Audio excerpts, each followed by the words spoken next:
دوسرا اس میں جو ہے وہ یاد رکھیں کہ دوسرا رمضان المبارک کے مہینے سے پہلے یہ جو شعبان کا مہینہ چل رہا ہے، اس شعبان کے مہینے میں ایک رات آتی ہے، ایک رات آتی ہے جس کو شب برات کہا جاتا ہے۔ اب اس رات کی جو ہے احادیث مبارکہ کی روشنی میں شریعت کے اندر کوئی فضیلت ہے یا نہیں ہے، تو یہ بھی غور سے سنیں۔ احادیث مبارکہ کے اندر فرمایا کہ اس رات کی فضیلت جو ہے وہ واقعتاً موجود ہے، کہ اس رات میں عبادت کرنے کا دوسری راتوں سے زیادہ اجر و ثواب اللہ نے رکھا ہے۔ ایک عام رات کے اندر ہم جاگ کر نفل پڑھیں، قرآن کی تلاوت کریں، ذکر و اذکار کریں، اپنے اللہ سے معافی مانگیں، دعائیں مانگیں، کثرت سے مانگیں۔ ایک ہے شب برات کی رات آئے یا شب قدر کی رات آئے، اس میں اللہ نے دوسری راتوں کی بنسبت اجر و ثواب جو ہے وہ زیادہ رکھا۔ تو یہ شب برات کی رات جو ہے وہ واقعتاً فضیلت کی رات ہے، یعنی 14 اور 15 کی جو درمیانی شب ہے جس کو شب برات کہا جاتا ہے۔ اور انا انزلناہ فی لیلۃ مبارکۃ انا کنا منذرین، اس آیت مبارکہ میں اسی رات کی فضیلت کا علماء فرماتے ہیں تفسیر میں کہ اسی رات کی فضیلت اللہ تبارک و تعالی نے جو ہے وہ ذکر فرمائی۔ تو جتنا ہو سکے اس رات میں بھی زیادہ سے زیادہ اپنے اللہ کی عبادت جو ہے وہ انہماک کے ساتھ، توجہ کے ساتھ اللہ سے معافی بھی مانگے، کچھ وقت قرآن کی تلاوت میں، اور اس رات میں یہ یاد رکھیں احادیث مبارکہ میں اس کی فضیلت تو موجود ہے، لیکن اس رات میں خاص طور پر کوئی عبادت یہ یاد رکھیں شریعت کا حصہ نہیں ہے۔ جیسے اکثر مساجد میں اجتماع ہو جاتا ہے، لوگ مل کر باجماعت نوافل کی نماز پڑھتے ہیں، صلاۃ التسبیح کی نماز ہوگی یا اسی طرح کوئی اور عبادت ہوگی، پورے احادیث مبارکہ کے ذخیرے میں اور شریعت مطہرہ میں یاد رکھیے شب برات کی رات کی فضیلت تو موجود ہے، لیکن کوئی عبادت کا خاص طریقہ متعین نہیں ہے کہ شب برات کی جب بھی زندگی میں رات آئے اس رات میں یہ عمل جو ہے وہ ضرور کرنا ہے، اگر نہیں کریں گے تو ہمارے ساری رات عبادت کرنے کا کوئی فائدہ نہیں، ایسا کوئی عمل ثابت نہیں ہے۔ تو لہذا اس رات میں تنہائی میں انفرادی عبادت ہے، آپ انفرادی عبادت کچھ وقت قرآن کی تلاوت میں گزار لیں، اسی طرح کچھ نفل تہجد کے نوافل میں گزار لیں، صلاۃ الحاجت کے نوافل میں گزار لیں، کچھ ذکر و اذکار میں گزار لیں، کوئی اپنے اللہ سے معافی مانگنے میں گزار لیں۔ ہاں اس رات میں واقعتاً یہ بخشش کی رات ہے۔ حدیث مبارکہ کے اندر فرمایا کہ اللہ کا منادی آواز دیتا ہے اس دنیا میں کوئی مجھ سے مغفرت طلب کرنے والا، میں اللہ اس کے گناہوں کی مغفرت جو ہے وہ کروں، ہے کوئی رزق کا طلبگار میں اسے وسیع وافر رزق عطا کروں، ہے کوئی بخشش طلب کرنے والا میں اس کی بخشش کا فیصلہ کر دوں۔ تو اس رات میں میرے بھائی واقعتاً یہ بخشش کی رات ہے، انسان کو اپنے اللہ سے معافی بھی مانگنی چاہیے، اس رات میں کثرت سے عبادت کرنی چاہیے، لیکن میں نے کہا انفرادی عبادت کا ذکر شریعت میں ہے، احادیث مبارکہ میں ہے، کوئی خاص عبادت کا ذکر جو ہے وہ موجود نہیں۔ تو لہذا اس رات میں کوئی خاص عمل، اب دیکھیے یہ بخشش کی رات ہے، عبادت کی رات ہے،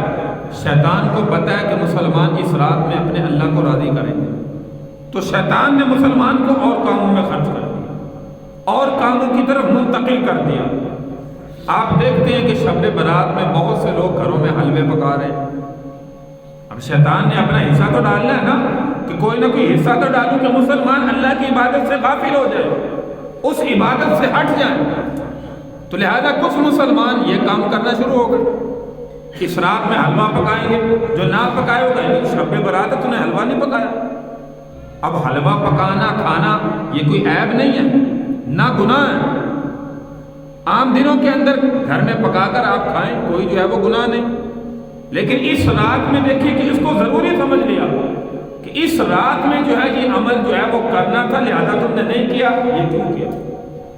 تو یاد رکھیے کہ یہ شریعت کا حصہ نہیں ہے، یہ شیطان نے مسلمانوں کو اللہ کی عبادت سے روکنے کے لیے ایسے کاموں کے اندر منتقل کر دیا۔ اور دوسرا کام اس رات کے اندر دیکھیے، بعض لوگوں کو آتش بازی میں لگا دیا، بعض لوگوں کو آتش بازی میں لگا دیا، کہ شب برات کی رات ہے، اس رات میں آتش بازی کرو، زیادہ سے زیادہ فضول خرچی کرو۔ اب فضول خرچی، آتش بازی، دیکھیں اس میں لوگوں کا جانی نقصان بھی بہت زیادہ ان راتوں میں ہوتا ہے۔ ہمارے ہاں تو کم ہے، بڑے بڑے شہروں میں جہاں آتش بازی ہوتی ہے وہاں پہ آپ جو ہے وہ صبح کو جو ہے وہ کوئی آپ کا رہنے والا ہو اس سے پوچھے یا اخبار میں خبر پڑھے۔ آج کل میڈیا کا دور ہے، موبائل پر دیکھیں، لوگ آپ کو بتائیں گے آتش بازی میں رات کو اتنی جانوں کا ضیاع ہوا۔ اور یہ عمل تو ایسا ہے جو اس رات کے علاوہ بھی بالکل ناجائز اور حرام ہے، کہ جس میں فضول خرچی ہوتی ہو، انسان آتش بازی میں پیسہ خرچ کرتے ہو، یہ تو عام دنوں میں بھی حرام ہے، ناجائز ہے، نہیں کرنا چاہیے۔ چاہے جائے کہ اس رات میں جس رات میں اللہ کی عبادت کرنی چاہیے تھی اور مسلمان جو ہے وہ ان کاموں کی طرف منتقل ہو۔ تو یہ میرے بھائی عمل ایسے ہیں جو انسان کی نیکیوں کو ضائع کرنے والے ہیں، لہذا اگر کوئی اس میں مبتلا ہے، ایسے مسلمانوں کو ایسے کاموں سے بچنا چاہیے کہ یہ رات تو اللہ کو راضی کرنے والی رات ہے، یہ رات تو اللہ کی عبادت کی رات ہے، اس رات میں تو اللہ کی رحمت ہماری طرف متوجہ ہے، اور دیکھ رہی ہے کہ کون سا بندہ کس عمل میں مشغول ہے۔ اب فرشتے آئیں اور مسلمان بندہ شب قدر ہے، شب برات ہے، کوئی بھی رات ہے، مسلمان قرآن کی تلاوت میں مشغول ہو، وہ اوپر جا کے اللہ کے ہاں فرشتے گواہی دے، یا اللہ یہ تیرا فلاں بندہ تیری قرآن کی تلاوت میں مشغول تھا، فلاں بندہ رو رو کر تجھ سے مانگ رہا تھا، فلاں بندہ نوافل میں مشغول تھا،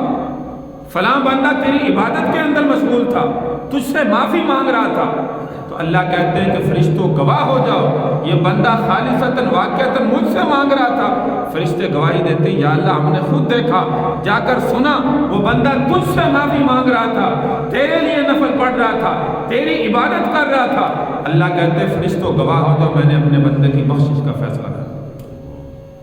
تو جو بندہ ایسے کاموں میں مبتلا ہو جو ناجائز ہے، شریعت کے خلاف ہے، تو میرے بھائی پھر اللہ کے ہاں ہمارا پیغام کیا جائے گا؟ اس لیے ایسی راتوں میں اللہ کی عبادت کریں اور اس طریقے سے کریں جو ہمارے پیارے پیغمبر صلی اللہ علیہ وسلم کا طریقہ ہے۔ اور باقی اس رات میں ایک عمل جو ہم کہتے ہیں کہ ہر شب برات کی رات میں مسلمانوں کا قبرستان جانا بھی ضروری ہے۔ یہ عمل دیکھیے کہ اللہ کے پیارے پیغمبر صلی اللہ علیہ وسلم کی زندگی کے اندر ہمیں کیا ثبوت ملتا ہے۔ حضرت امی عائشہ صدیقہ رضی اللہ تعالیٰ فرماتی ہیں کہ ایک رات پیارے پیغمبر صلی اللہ علیہ وسلم میرے ساتھ جو ہے وہ آرام فرما ہوئے، بستر میں ہم سوئے، میں جب بیدار ہوئی تو دیکھا کہ اللہ کے محبوب صلی اللہ علیہ وسلم بستر پر موجود نہیں، تو آپ کو دیکھنے کے لیے باہر تشریف لے گئے۔ تو حضرت عائشہ صدیقہ رضی اللہ تعالیٰ کیا فرماتی ہیں، میں نے دیکھا کہ اللہ کے محبوب صلی اللہ علیہ وسلم جنت البقیع کے اندر موجود تھے۔ تو جب آپ واپس آئے تو میں نے پوچھا تو حضور علیہ السلام نے فرمایا کہ عائشہ یہ رات اللہ کی عبادت کی رات تھی، اور اس رات میں اللہ تبارک و تعالیٰ اپنے بندوں کی بخشش کا فیصلہ کرتے ہیں، بندوں کے گناہوں کو معاف کرتے ہیں، اس لیے میں نے سوچا کہ میں قبرستان کے اندر جو ہے وہ چلا۔ اب یہ دیکھیے کہ اللہ کے محبوب صلی اللہ علیہ وسلم اس رات میں ایک روایت ملتی ہے، باقی آئندہ سال بھی شعبان کا مہینہ آیا، شب برات آئی، پیارے پیغمبر صلی اللہ علیہ وسلم کا عمل یہ ہمیں نہیں ملتا۔ زندگی میں جب بھی آیا یہ ایک دفعہ کا عمل ہے کہ حضور علیہ السلام اب اس کو سنت سمجھ کے ہم چلے جائیں، کوئی مسئلہ نہیں، لیکن ہر سال کہیں کہ ضروری ہے، نہیں جائیں گے تو غلط عمل ہے۔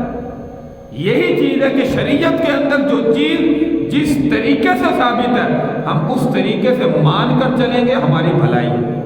ہمارا فائدہ ہے۔